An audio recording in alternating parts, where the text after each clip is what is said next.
Pozdrav, moj ime je Ćutolog. Javim se iz Portoroža i danas mi je sinula jedna ideja, odnosno mislim da je ranije, ali danas hoću da govorim o tome.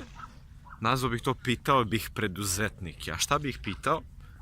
Pošto ja nisam preduzetnik, a volao bih da budem, ja bih pitao ovako nešto.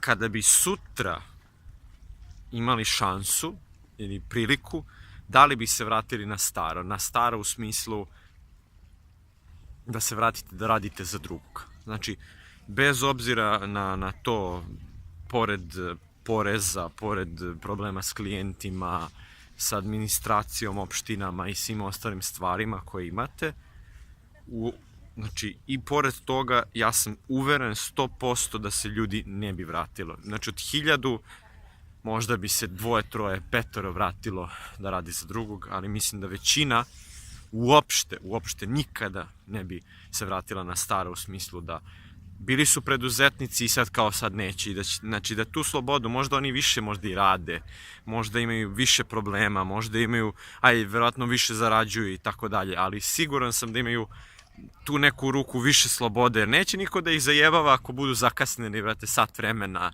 ili ako imaju nešto da obave pa stignu kasnije, ili prosto neće to da se desi. Znači, zbog tih nekih sitnica, ono što život znači, što bih ja rekao, eto. U tom smislu, eto, volao bih ako bi mogli da prosledite ove moje reči nekome ko je preduzetnik i uopšte preduzetnicima koje poznajete, ili da šerujete ili šta god, samo da vidim u stvari da li je ovo što govorim istina ili sam ja to izmislio. Eto, to mi je mnogo bitno i volao bih to da znam.